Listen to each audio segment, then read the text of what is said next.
males have a dominance hierarchy, and there's a relatively small number of males that are relatively successful, and those successful males have preferential access to female reproductive capacity, either because the females actively choose the more dominant males, which is very, very common, or because the more dominant males chase all the less dominant males away. Even if the females don't exercise choice, which they often do, then the only males left around that can serve as reasonable mating partners are the more powerful ones.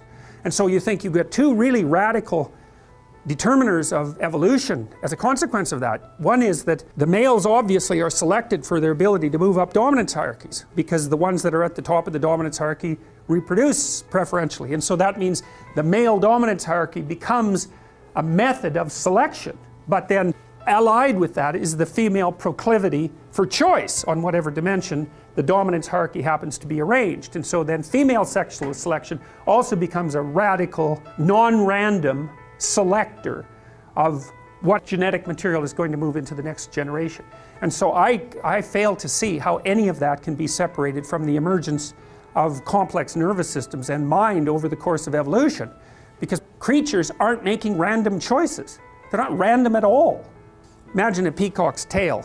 It's covered with eyes, which is quite interesting, because eyes of course attract attention, and lots of animals have evolved eye-like markings. So there's moths that when they unfold their wings they have two big eyes on the back of them, and that's to keep birds from eating them, because the birds don't like being stared at, so they stay away from the moths. So a peacock's tail is nothing but eyes, and so it's very attractive, and it shimmers, and there's something about it that's beautiful, which is quite interesting too. The females have obviously been selecting the male peacocks for beauty. They have this insane tail. So the evolutionary biologists have thought, well, what possible utility could that tail be? Is it just maybe the females got fixated on tail, so to speak, and you got a Baldwin effect loop going there, and the male peacocks just got bigger and bigger tails, and it's just like an evolutionary dead end. It's a positive feedback system that's gone out of control. But they have done things that like look at the symmetry and size and overall quality of the male peacock's tail as a marker for physical health. So reduced parasite load, for example, and it does turn out that the healthier male peacocks have better tail display. And so what the females seem to be doing is using some marker or some set of markers as a proxy indicator. You could say reasonably that female human beings do the same thing to male human beings. And there's some of that vice versa too. Like we evaluate each other, for example, for symmetry, which is one of the elements of beauty, because healthier people tend to be more symmetrical, and lots of animals use symmetry. Butterflies won't mate with another butterfly if it deviates from symmetry by the tiniest amounts you can imagine. So symmetry is a marker, and there's other markers like shoulder width to waist width is one, and waist width to hip width. Males use that to evaluate females in part. So there's lots of markers of health. The data worldwide seems to indicate that women mate across dominance hierarchies and up, socioeconomically speaking. And on average, across cultures, women go for men who are about 4 to 5 years older. It varies. In the Scandinavian countries, that's shrunk a little bit, but not that much.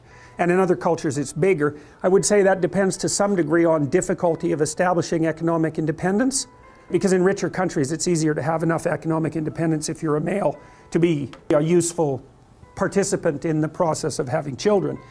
But it doesn't matter, cross-culturally, it's still across and up, where men mate across and down. They don't care much about socioeconomic status. It doesn't seem to be part of their selection method, generally speaking. So I think that part of that is also the ability of women to select for male health. It's something like that, because it isn't only that, because if you're healthy and energetic, you're much more likely to be successful, because it's very hard to be successful if you're ill, obviously. The competition is just too high. And both genders, both sexes select each other for attractiveness, both select for intelligence, both select for personality, although there are differences there in terms of what's stressed.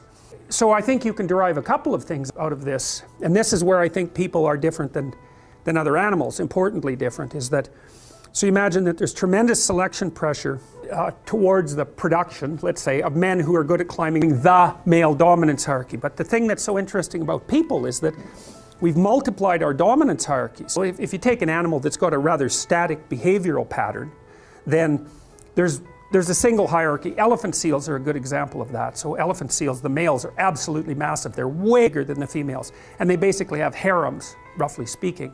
And they use physical prowess as their marker of status, essentially. And obviously size is a huge part of that. They're massive, these things. They're absolutely enormous. And so it's just power / health, maybe aggression, something like that. It's whatever makes them more suitable for the kind of physical combat that elephant seals engage in. And the degree to which power is associated with dominance status in those sorts of situations seems to be associated with the size differential between males and females. So the more power is an issue with regards to male competence, the larger the males are compared to the females, and the more likely the males are going to have a harem relationship with the females. You see that a little bit in human beings because men are bigger than women. They're not overwhelmingly bigger, that's sexual dimorphism. And you know, there's some men that are smaller than some women, but on average men are taller, they have more upper body strength and so forth. So there is a power element to male competition, but it's not as extended as it would be among animals, say, like elephant seals.